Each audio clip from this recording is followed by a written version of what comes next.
जय श्री कृष्णा मित्रों। महाभारत में जहां एक और धर्म और अधर्म की स्पष्ट रेखाएं खींची गई थी, वहीं कुछ ऐसे चरित्र भी थे जो अपनी शक्ति और अहंकार के कारण स्वयं विनाश का कारण बने। ऐसा ही एक नाम था कीचक। कीचक के बारे में सुना तो सबने होगा, परंतु उसके बारे में विस्तार से कभी बताया ही नहीं गया। आखिर कौन था कीचक, कितना शक्तिशाली था वो, क्यों उसकी गिनती महाभारत के सर्वश्रेष्ठ बाहुबलियों में होती थी। कीचक से जुड़े अनसुने तथ्यों को विस्तार से जानने के लिए इस वीडियो को अंत तक आप लोग अवश्य देखें, और आपको यह वीडियो पसंद आए तो इसे लाइक और चैनल को सब्सक्राइब अवश्य करें। इससे हमें और भी अच्छा कार्य करने की प्रेरणा मिलती है। तो नमस्कार दोस्तों, हमारे मोटिवेशन आरके ब्लॉग चैनल आप सभी का बहुत स्वागत है। दोस्तों, कीचक सूत राजा कैक और रानी मालवी के पुत्र थे। उसके 105 छोटे भाई थे जिन्हें उप कीचक कहा जाता था। उनकी एकमात्र बहन नाम सुदेशना था।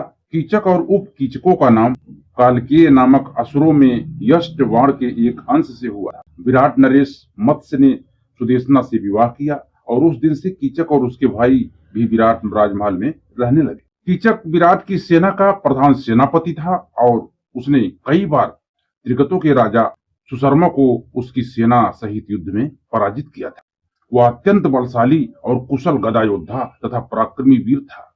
मत्स्य राज का सेनापति रहते उसने अदम्य साहस और उपराज्य पराक्रम से राज्य की सीमाओं को अभेद्य दुर्ग बना दिया था। उसकी प्रतापी उपस्थिति के कारण किसी भी अन्य राजा को वहां आक्रमण करने का साहस नहीं होता था।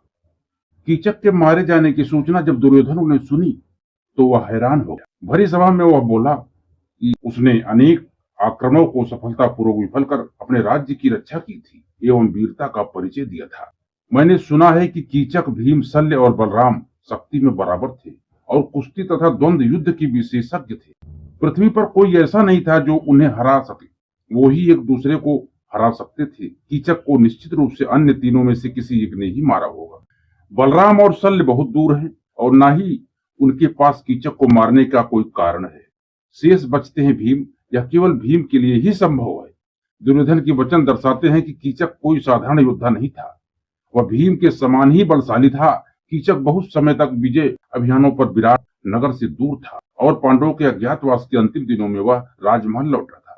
अज्ञातवास के दौरान पांडव विराट राजमहल में विभिन्न कार्य करते हुए निवास कर रहे थे। मित्रों, पांचाली सुदेशना और उनकी पुत्री उत्तरा की परिचारिका बनी थी। कीचक पहली ही दृष्टि में द्रौपदी पर मोहित हो गया था, परंतु पांचाली ने उसके सभी प्रस्तावों को ठुकरा दिया। तब कीचक ने सुदेशना से सहायता मांगी। सुदेशना ने वचन दिया कि वह मालिनी को भेजेगी।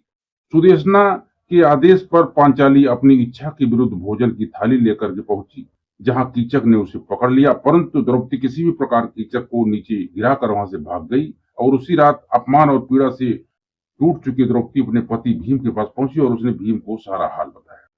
अब भीम ने उसके अपमान किए जाने पर बहुत क्रोध किया।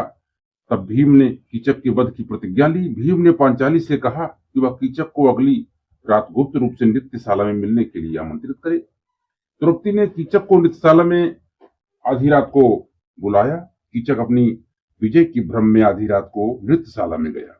अंधेरे में कीचक ने भीम को पांचाली समझकर उसे गले लगाया और चूमने लगा, परंतु जल्दी ही उसे पता चल गया कि यह कोई और नहीं, भीम है। तदनंतर दोस्तों, क्रोध से भरे उन दोनों में बाहुयुद्ध होता है। दोनों एक दूसरे पर कुपित थे और परस्पर विजय पाने की इच्छा से लड़ रहे थे। बलिष्ठ कीचक ने बड़े वेग से आघात किया तो दृढ़ प्रतिज्ञ भीम ने उस युद्ध में स्थिर रहे, एक पग भी पीछे नहीं हटे। तब भीम ने झपट कर उसे पकड़ा और बलपूर्वक उसे नीचे पटक दिया। भीम ने क्रोधपूर्वक दोनों घुटने से मारकर पृथ्वी पर उसे गिराया। इतने में भीम ने कीचक को छाती पर जोरदार प्रहार किया दोस्तों, और कीचक क्रोध से जल उठा, किंतु अपने स्थल से एक पग भी विचलित नहीं हुआ। वह फिर उठा और बलशाली भीम को बड़े वेग से प्रहार किया और फिर दोनों लड़ते लड़ते काफी समय व्यतीत हो गया। भीम ने उसे अंत में मार डाला। अब इसकी कथा भी चारों तरफ दोस्तों फैल गई।